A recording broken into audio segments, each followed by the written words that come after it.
Señor, no permitas que esos impíos me encuentren, guarda por mí, y deja que continúe siendo tu espada vengadora.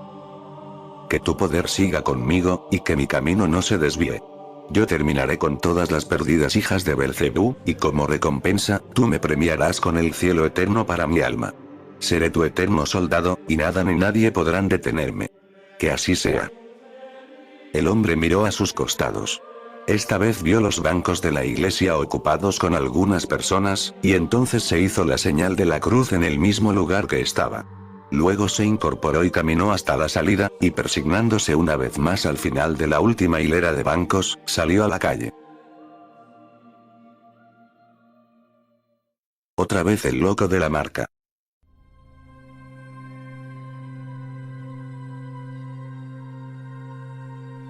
Los diarios de todo el país ponían en sus primeras planas, la noticia del sexto asesinato de una mujer llevado a cabo por el asesino serial que tenía en vilo a toda la ciudad de Buenos Aires.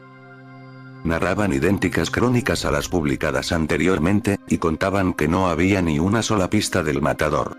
Nada se había encontrado, ni en el cuerpo de la joven estrangulada, ni en la zona en donde se había localizado el cuerpo. Una vez más, la chica hallada, tenía la macabra firma tatuada en la frente, y su pelo cortado al ras a la altura de la nuca. Nuestro diario maneja extraoficialmente, el dato de que la policía sigue una pista muy liviana, de alguien que aparentemente denunció que se habría cruzado con el asesino en una cabina telefónica. Esta es la pobre y única pesquisa que el departamento encargado de encontrar a este desequilibrado, ha obtenido por ahora.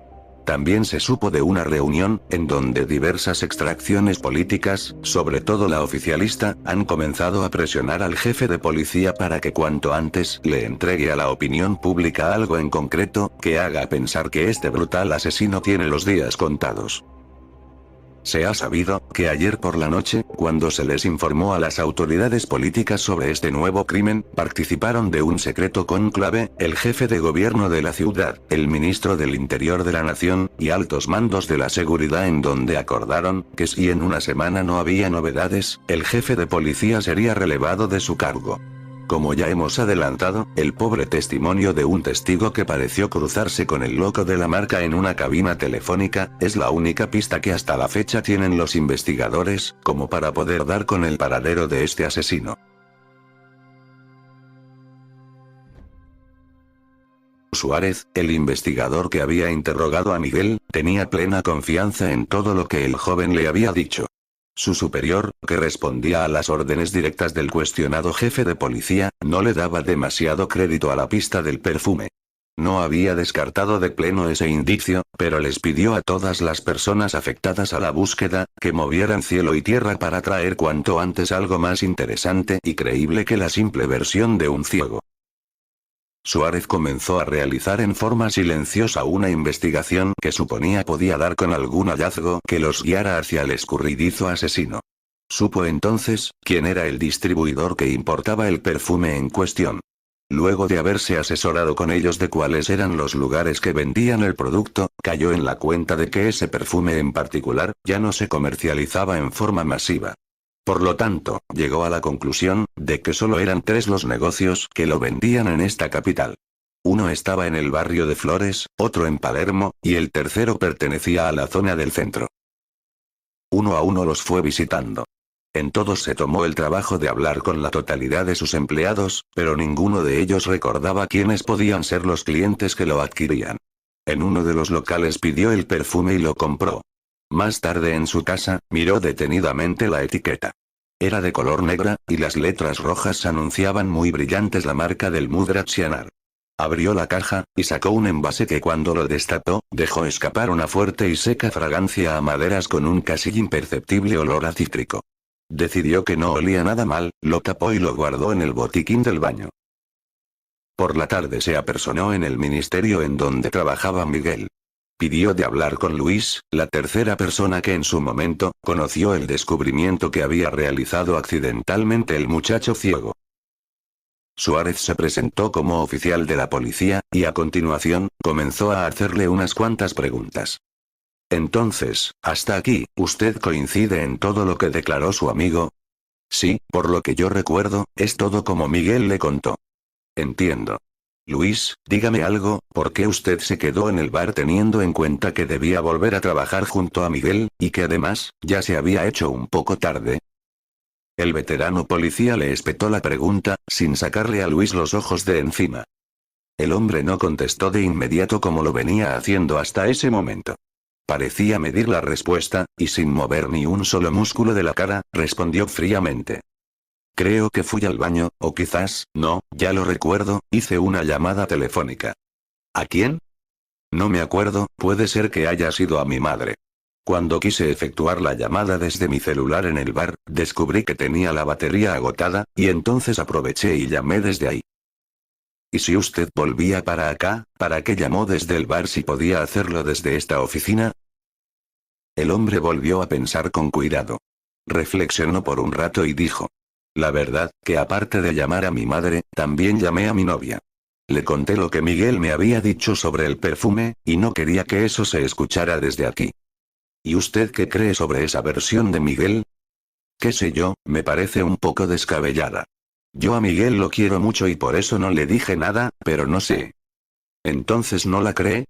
Sinceramente no. Desconozco lo que piensen sus amigos, pero yo no creo en esa historia. ¿Miguel suele fabular cosas? No, pero me parece mucha casualidad que se haya cruzado con ese loco. O sea que su duda no es porque mienta, sino por lo fortuito del encuentro. Sí, para mí es mucha casualidad. El policía sacó del bolsillo interno de su saco un pequeño frasquito. Lo abrió, y le preguntó a Luis. Tengo que hacer un regalo, ¿a usted qué le parece este perfume? Y lo adelantó hasta ponerlo frente a la nariz de su interlocutor. Luis un tanto sorprendido olió, y sin dejar traslucir nada en sus facciones dijo. No sé, no es de mis preferidos. ¿Lo conoce? Nunca lo había olido ni usado, pero no me gustan las fragancias secas. Bien, bien. Inspector, preguntó Luis, ¿esto se va a demorar mucho tiempo más? ¿Por qué? Son más de las 6:20, y como sabrá entender, ya hace rato que me tenía que haber ido. Además, justo hoy me encuentra algo apurado. El policía entonces dio por concluido el voluntario interrogatorio, y le dejó una tarjeta suya a Luis por cualquier cosa. Suárez y Luis bajaron juntos de la oficina y caminaron hasta el estacionamiento del ministerio. En ese lugar se despidieron y cada uno se dirigió a su vehículo. El inspector sentado tras el volante, siguió atentamente con la mirada a Luis, hasta que ingresó a su auto. Al día siguiente, Suárez se apersonó hasta el hospital en donde estaba Miguel. ¿Cómo anda, muchacho? Miguel, un poco sorprendido de ver una vez más al policía por ahí, respondió. Mejor. Creo que mañana me vuelvo a casa. El resto de los golpes todavía me duelen, pero no revisten gravedad. Me alegro, muchacho, ¿y sus amigos? Hace un rato se acaban de ir. Salieron a tomar algo, pero me dijeron que enseguida volvían. Miguel, ¿no recordó nada nuevo de todo lo que ya hablamos? No, todo lo que sabía ya se lo dije. Bien, ahora le voy a hacer una pequeña prueba, pero no quiero que la tome a mal. El joven como siempre miró sin ver, pero se lo pudo notar algo desconfiado. No tenga miedo, amigo, solo necesito confirmaciones. El inspector sacó 3 frasquitos de perfume. Se acomodó en una silla más cerca de la cama y mientras los destapaba le dijo. Bueno, ahora voy a darle a oler 2 fragancias, quiero que usted me diga cuál es la que reconoce como la de Mudrachianar. Está bien, contestó Miguel algo molesto. El policía, confiado de que el muchacho no podía verlo, acercó lentamente el primero de los 3 frascos y preguntó. ¿La fragancia es esta? Miguel instantáneamente recibió en su nariz el aroma del perfume y dijo. No, este no. El policía entonces dijo. Bien, muchacho, muy bien. Ahora sí me queda claro que este que le acerco es el verdadero Mudrachianar. El joven olió el segundo frasco, y frunciendo el ceño dijo. Inspector, le vendieron gato por liebre, este no es el perfume. ¿Está seguro? Huela por favor nuevamente, me aseguraron que este es el verdadero Mudrachianar. El policía entonces, rápidamente cambió al tercer envase, y de ese modo le dio a oler el auténtico aroma. Cuando Miguel comenzaba a protestar diciendo que él sabía bien cuál era el olor del perfume, se quedó con la frase a medio terminar, al percibir la cercanía de la fragancia que él tanto conocía. Inspector, ¿a qué estamos jugando? Dijo muy molesto Miguel. ¿Por qué? Porque este sí es el perfume. ¿Seguro? Claro que estoy seguro. Pero dígame, ¿usted me está tomando por idiota? El veterano policía comenzó a reír mientras cerraba los frascos y dijo. Tiene razón en molestarse, pero ya le dije que tengo que cerciorarme. Sí, pero a mí me parece que me está tomando el pelo.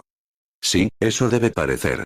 Pero le juro que no es así, muchacho, usted es el único que sabe algo de ese demente, y por más pequeño que sea el dato, a alguna parte nos tiene que llevar. Miguel se serenó un poco y preguntó. ¿Pudo averiguar algo? En realidad no. Solo que usted y ese loquito no tienen mal gusto para elegir perfumes. Cuando el inspector Suárez salió a la calle, observó cómo estacionaba frente al hospital el auto que conducía Juan con Lía como acompañante. El policía se acercó, y esperó que la pareja bajara. Buenas tardes, inspector, dijo la joven. Buenas tardes. ¿Ya se va? Sí, estuve un rato con Miguel, me dijo que a lo mejor mañana se vuelva a su casa. Es probable. Cuando Juan terminó de cerrar el auto, se acercó y le dio la mano a Suárez. ¿Cómo está, inspector? ¿Se sabe algo más de ese loco? No, lamentablemente no. Ojalá que esto termine rápido, es terrible que ese hombre esté suelto, dijo Lía. Ojalá, muchacha, de lo contrario en breve rodará alguna cabeza policial. Inspector, ¿quiere que lo alcance a algún lado? Preguntó Juan. No, ahí tengo mi auto, gracias. Bueno, dijo Lía, nosotros lo dejamos. Le vamos a hacer un rato más de compañía a Miguel. Claro, y cuiden bien a ese muchacho, es una buena persona. Por supuesto, inspector, Miguel es un gran tipo, aseguró la muchacha. Se despidieron, y Suárez caminó hasta donde lo esperaba su auto, y luego de acomodarse tras el volante, se marchó. Teo terminaba de darse un baño. Ya vestido, y todavía con su pelo algo mojado, salió de la habitación como para dar un paseo por la zona. Estando en la boca de la escalera y a punto de bajar, vio que una mujer subía. Se quedó esperando en la planta alta, permitiendo de este modo que la joven hiciera más cómodo el ascenso. Cuando la mujer accedió al primer piso, descubrió con asombro que la persona en cuestión, era Mavi. No podía salir del estupor, y enmudecido, tardó unos minutos en reaccionar. Ella no se había dado cuenta que quien le cedía el lugar era Teo. Cuando llegó arriba, le agradeció la caballerosidad casi sin mirarlo, y al seguir caminando por el corredor hacia su habitación, escuchó una voz a su espalda que dijo. Mavi. La mujer se dio inmediatamente la vuelta al oír su nombre. Miró por un largo rato a Teo directo a la cara. Se notaba que hacía denodados esfuerzos en su mente, para tratar de comprender, qué hacía esa persona tan conocida para ella, sobre todo, estando en tan extraño lugar. Por lo sorpresivo del encuentro, tardó más de lo debido en reaccionar, y se demoró bastante en pronunciar su nombre. Cuando salió del estupor, dijo. Teo. ¡Qué sorpresa! No te conocí. Es que jamás me hubiera imaginado encontrarte por acá. Los jóvenes se acercaron los pocos pasos que los separaban, y algo dubitativos, se estrecharon en un abrazo.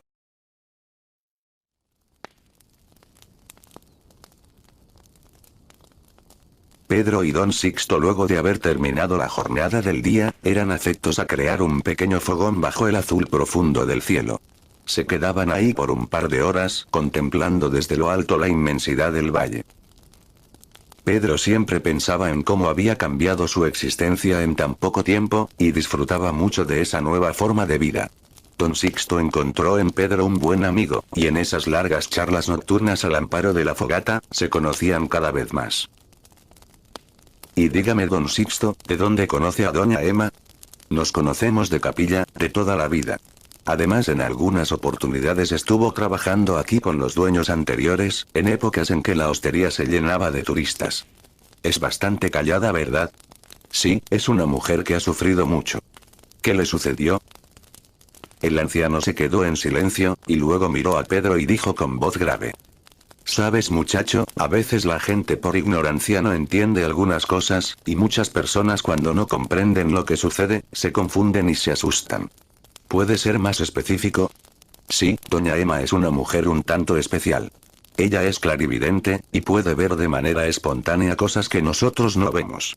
Eso le ha traído muchos problemas, e incluso ha sido despedida de algunos lugares por creerla en el mejor de los casos, un poco loca, y en otras oportunidades, ha sido tildada de bruja que traía mala suerte. ¿Por eso es que siempre se mantiene tan callada? Sí, con el tiempo aprendió que es conveniente no decir nada. Sabe que la gente la mira con desconfianza, y que sobre ella se murmuran cosas ingratas e injuriosas.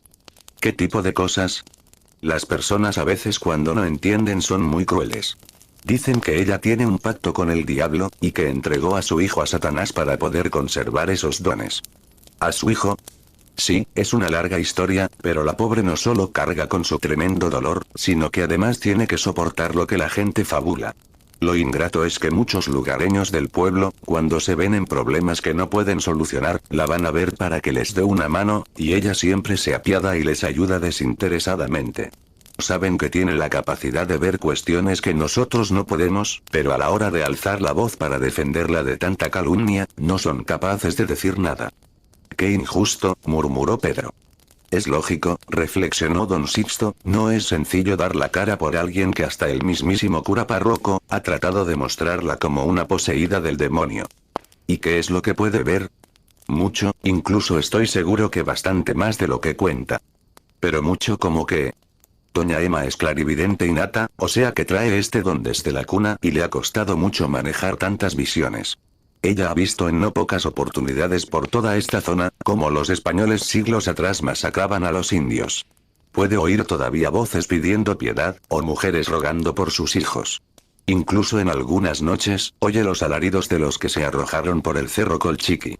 Muchas veces me ha contado cómo todavía se pueden ver espíritus que vagan penando por el campo, tratando de encontrar su rumbo definitivo. Para ella todo esto no es grato. Me ha contado que hay noches en que no puede conciliar el sueño, escuchando gritos que la torturan hasta el amanecer, y en la soledad de su casa en el cerro, a veces ha tenido que permanecer viendo por horas cosas muy desagradables que no se atreve a hablarlas con nadie. Ahora puede manejar un poco más la situación, pero siempre existen imágenes que la toman desprevenida. En el pasado cometió el error de contarle sus visiones a personas que no la entendieron. Esto corrió por todo el pueblo, y comenzaron a mirarla con desconfianza. Cuando el cura se enteró, un domingo, en plena misa y con la iglesia llena, habló de la intromisión de Satanás en los cuerpos de los débiles. Leyó un fragmento de la Biblia, y luego explicó mirando directamente a doña Emma, que solo Dios era capaz de ver cosas, y que los simples mortales, de ninguna manera podíamos hacerlo. Quienes creyeran tener ese poder, incurrían en un grave sacrilegio. Aquellas personas, continuó diciendo el cura, que suponen que pueden oír o presenciar cuestiones que no corresponden a este mundo, o están locos, o el diablo los ha tomado como herramienta del mal. Hoy muchacho, explicó don Sixto, estas cosas son un poco más comunes, pero hace 40 años, cuando sucedió aquel sermón en la iglesia que marcó para siempre a doña Emma en el pueblo, este tipo de cuestiones no eran tan aceptadas. Pensemos que hasta hace unos siglos atrás, por la 10ª parte de esto la gente era quemada viva en la hoguera por la Inquisición, y en la actualidad, en muchas personas el prejuicio religioso aún persiste, y a las clarividencias las siguen viendo como cosas reñidas con la fe. Cuando don Sixto calló, los dos hombres observaron en silencio bajo la plateada luz nocturna, como una liebre pasaba a pocos metros de ellos atravesando el campo, y se introducía con gran agilidad, en una madriguera oculta bajo un promontorio de arbustos y tierra. Un crepitar de ramas secas que se avivó de golpe por una fugaz ráfaga de viento, los hizo bajar la vista hasta el fogón. Vieron entonces, como una constelación de rojizas chispas eran lanzadas al aire con fuerza, por la magia de una invisible mano que las dispersó en lo alto. Al momento todas ellas agotaron exhaustas su incandescencia en medio de la noche, perdiendo de ese modo su brillo, y convirtiendo en efímera una vida tan fulgurante como breve. Pedro, al cabo de un rato preguntó. ¿Y doña Emma, argumentó algo en su defensa? No, claro que no. ¿Quién podría hacerle frente a la voz del representante de Dios, y además estando en su propia casa? Doña Emma soportó estoica todo el sermón hasta el final con el aplomo que heredó de sus ancestros. Al terminar la misa, se retiró en silencio, y al domingo siguiente el cura, al ver que la mujer no estaba, dijo que los influenciados por el demonio, tendrían que mostrar un sincero arrepentimiento para volver a entrar a la casa del Señor, de lo contrario, ahí ya no comulgarían. Todos en el recinto supieron a quién se refería el sacerdote, y desde entonces, doña Emma no volvió a pisar la iglesia. ¿Será por eso que las otras noches, la vi rezar de rodillas en la ermita del Indio Niño? Es probable que haga sus oraciones ahí desde que no concurre a la iglesia. En ese lugar, hay una imagen del Niño Jesús junto a otras como la de la Virgen. Muchas personas vienen a pedir a la ermita, y sé que en varias ocasiones, le agradecen al indiecito algunas de las peticiones cumplidas. Pobre mujer. ¿Y cómo es eso que le entregó su hijo al diablo? Eso es otra estupidez. Puras habladurías de la gente ignorante. Pero a su hijo, ¿qué le pasó? Don Sixto tomó una rama del piso, y avivó de a poco el fuego que comenzaba a extinguirse y dijo: Rodolfo era el único hijo de doña Emma. En la época en que esta desgracia que voy a contarte sucedió, los dos ya vivían solos en el cerro. Su padre había fallecido joven, y el muchacho ayudaba con algunos trabajos temporales a su madre. Tenía el oficio de cazador que había heredado de todos sus antecesores. A pesar de sus 15 años, ya conocía muy bien la zona y las artes de la caza. Desde muy niño, siempre había salido con su padre a buscar animales que les servían de alimento, y las piezas sobrantes que no utilizaban, las vendían o las cambiaban por otras cosas en el pueblo. En aquella tarde Rodolfo tenía decidido salir a capturar una presa. Doña Emma le rogó sin ningún resultado, que ese día no se alejara por nada del mundo de la casa. El joven creía en las visiones de su madre, pero escasos de comida como estaban, y sabiendo que los grandes fríos de julio ya caían sobre ellos, no quiso seguir esperando. La mujer, muy angustiada, le decía que veía a su alrededor las sombras negras que solo aparecen cuando algo malo va a ocurrir. Trató de detenerlo suplicándole, y le pidió que por favor, si de verdad la quería, no saliera, que lo dejara para otra oportunidad. El joven no hizo caso, y se marchó sin querer oír los ruegos de doña Emma, que le advertían que no era bueno que se alejara de la casa.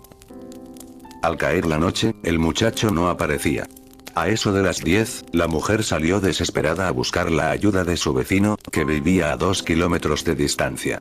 Cuando le contó lo que estaba sucediendo, el hombre le dijo que a esa hora y con esa noche cerrada no se podría encontrar a nadie, pero que en cuanto clareara, saldría con un par de hombres más a buscar a su hijo. Doña Emma regresó a su casa sabiendo que algo malo había ocurrido. Al día siguiente los tres vaqueanos buscaron por todos lados a Rodolfo, y al no encontrarlo, cuando el sol ya se ocultaba, abandonaron la búsqueda.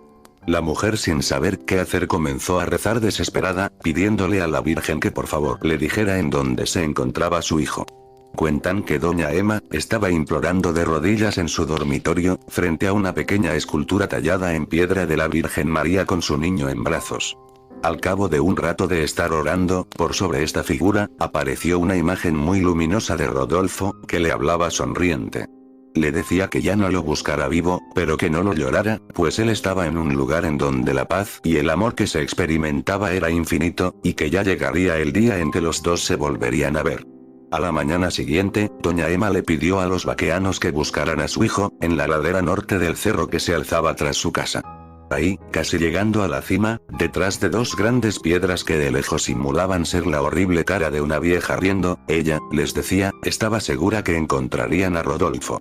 Los hombres, que sabían sobre las visiones de doña Emma, y que además algún que otro favor le estaban debiendo, fueron a regañadientes hasta el lugar mencionado, que por otra parte es muy conocido en la zona como el Rincón de la Bruja. Nadie se aventuraba a llegar hasta ese sitio, pues los pobladores supersticiosos contaban que ahí, el diablo subía a realizar pactos malditos, copulando con cabras y doncellas que robaba de poblaciones vecinas. Los tres hombres llegaron hasta el sitio señalado a pie, pues el último tramo era muy escarpado como para ir a caballo. El primero, el que los precedía, llevaba por delante y a modo de protección, una cruz santificada con agua bendita. Cuando traspusieron las piedras que desde lejos simulaban ser la cara de la vieja, oculto de cualquier mirada, se encontraba Rodolfo tendido boca arriba, con los ojos mirando fijos y expectantes como si los estuviera esperando. El muchacho estaba abierto desde la garganta hasta el vientre por las garras de un puma, que yacía muerto a sus pies con las fauces abiertas, con un tiro de escopeta que le había volado media cara. Dos hombres bajaron a Rodolfo hasta lo de doña Emma. El tercero, llevó con su caballo a la rastra al puma hasta el pueblo. Una vez ahí, contó todo lo sucedido, y cuando los pobladores reunidos examinaron al animal, se dieron cuenta que le faltaba toda la mano de la pata trasera izquierda. Esto nunca tuvo ninguna explicación, y aquel hombre que había participado de la búsqueda, también comentó lo extraño que había sido, que en los casi 3 días que el joven y el puma habían permanecido ahí arriba muertos, nunca se observaron aves de rapiña que circundaran en el aire merodeando los cadáveres. Todo esto avivó aún más la maliciosa leyenda sobre Doña Emma, que a medida que el tiempo pasaba, cada vez se tergiversaba más, y la misteriosa desaparición de la garra del animal en el rincón de la bruja, creó la fábula, que el demonio se la había llevado para sus conjuros. La historia corrió hasta no quedar rincón en Capilla que no supiera lo que había acontecido, y no faltó la enfermiza mente que hizo creer que este terrible accidente había sido un pacto de la mujer con el diablo para poder conservar sus dones, que ahora casi todos veían como algo maldito. Cuando don Sixto terminó con el relato, los hombres se sumieron en un profundo silencio. Parecían haberse sumergido cada uno en sus pensamientos, y al cabo de un rato, Pedro, con una penosa voz, se hizo escuchar por sobre el incansable canto de los grillos. «Pobre mujer. Qué tristeza y cuánto dolor». «Sí», dijo don Sixto, «por eso la respeto tanto. La sé una buena persona que además carga con la incomprensión de la gente». Los dos hombres, luego de observar por un buen rato el manso paisaje que los rodeaba, se incorporaron sin decir palabra, y terminaron de apagar el moribundo fuego cubriéndolo con tierra. Después se marcharon silenciosamente a paso cansino bajo las estrellas, hasta dar con las habitaciones de los 7 ángeles, que a esa hora los estaba aguardando mudo y en penumbras.